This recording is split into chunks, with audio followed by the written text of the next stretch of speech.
नमस्कार दोस्तों, मैं डॉक्टर विनीता पांडे एक बार फिर आपके सामने उपस्थित हूँ।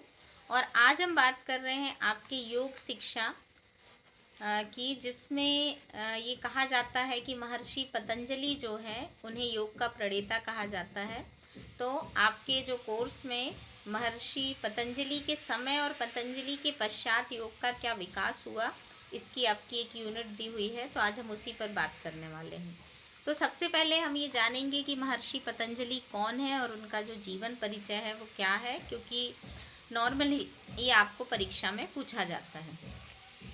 तो ये जो आपके महर्षि पतंजलि हैं वो योग दर्शनकार और बहुत बड़े शिक्षाविद रहे हैं।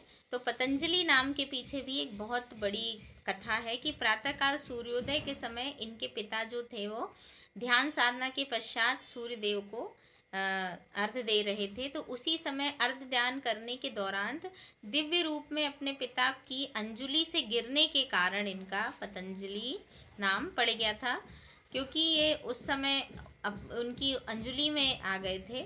तो एक अन्य कथा के अनुसार साध्वी गोनिका दिव्य पुत्र के लिए वो कर रही थी, साधना कर रही थी और स्वयं भगवान आदिदेश के रूप में पृथ्वी पर आना चाहते थे एवं अवतरण के लिए किसी उच्च कोटि की आत्मा का शरीर ढूंढ रहे थे। तो अपने जीवन की अंतिम और दिव्य इच्छा को पूरा करने के लिए साध्वी गोनिका जो थी वो सूर्य देव की प्रातः की आराधना कर रही थी। तो साध्वी गोनिका ने अपनी अंजलि में जल लिया और सूर्य देव को अर्घ्य प्रदान करने लगी। अपनी आंखें बंद करने के बाद वह सूर्य देव का ध्यान करने लगी और अपने हाथों का जल उन्होंने जैसे ही चढ़ाया तो उनके हाथों में एक सूक्ष्म सर्प प्रकट हो गया था, जिसने धीरे धीरे नवजात बालक का रूप ले लिया था। और बालक ने साध्वी को उसे पुत्र रूप में स्वीकार करने के लिए कहा था। साध्वी गोनिका ने उस दिव्य बालक को अपने पुत्र के रूप में स्वीकार कर लिया और अंजलि से गिरने के कारण ही इनका नाम जो था वो पतंजलि रखा। और एक और अन्य कथा के अनुसार अगर हम देखें तो माँ अनसुईया के तीनों पुत्र में से एक पुत्र भी पतंजलि को माना जाता है। पतंजलि अत्यधिक बुद्धिमान होने के कारण न केवल योग सूत्रों के क्रम का ध्यान रखते थे, बल्कि अपनी शब्द और रचना को भी इस प्रकार से व्यक्त करते थे कि वो समय के साथ साथ वर्तमान समय के समाज की आवश्यकता के अनुसार अपने को ढालने में भी सफल होते थे। पतंजलि का जो योग दर्शन था वो माता पिता के द्वारा ही सिखाया गया था, और जिस प्रकार से सभी माता पिता अपने बच्चों को सिखाते हैं उसी तरह से महर्षि पतंजलि ने भी शिक्षा के क्षेत्र में और योग के क्षेत्र में कार्य किया। अब उनका जो शिक्षा के योग के क्षेत्र में जो योगदान है वो ये है कि पतंजलि एक महान चिकित्सक थे और चरक संहिता इन्होंने लिखी थी। योग सूत्र के रूप में पतंजलि का योग जो है वो महान है। और पतंजलि रसायन विद्या के विशिष्ट आचार्य थे और इन्होंने बहुत सारे गूढ़ लेख लिखे हैं जो ब्रह्मांड, पुरुष और ईश्वर की व्याख्या करते हैं।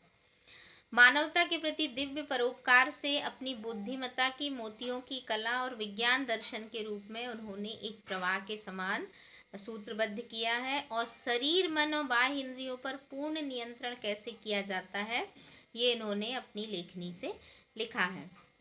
उन्हें योग का सच्चा ज्ञान था। आज भी उनके तत्वों में वर्तमान शिक्षकों और अभ्यासकर्ताओं को प्रेरणा मिलती है।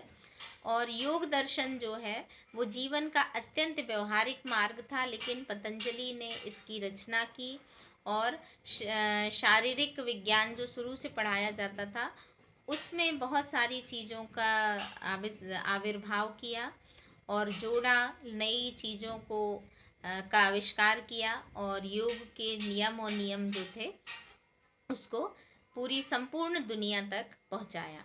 तो ये आपका महर्षि पतंजलि का जो जीवन का योगदान है, क्योंकि अष्टांग योग जो है उन्होंने ही रचित की थी और महर्षि पतंजलि के द्वारा उन्होंने अष्टांग योग के कुछ भेद बता दिए थे, जिसके कारण जिसमें हमारे आपका यम है, नियम है, आसन है, प्राणायाम है, प्रत्याहार है, धारणा है, ध्यान है, समाधि है, ये सारी चीज़ें मैंने आपको एक वीडियो में बनाई हुई हैं, ये आप पढ़िएगा। और बहुत अच्छे से समझिएगा। यदि आपको कोई चीज़ समझ में नहीं आती है तो आप पूछ लीजिएगा, क्योंकि योग जो है वो आपका एक अलग कोर्स भी है, डिप्लोमा कोर्स भी है, डिग्री कोर्स भी है। और साथ में अगर हम देखें तो ये डीएलएड में आपको योग शिक्षा फर्स्ट ईयर और सेकेंड ईयर में दोनों है, और आपको ये चीज़ें पढ़नी है और इससे संबंधित प्रश्न पूछे जाते हैं। आज के लिए बस इतना ही। धन्यवाद।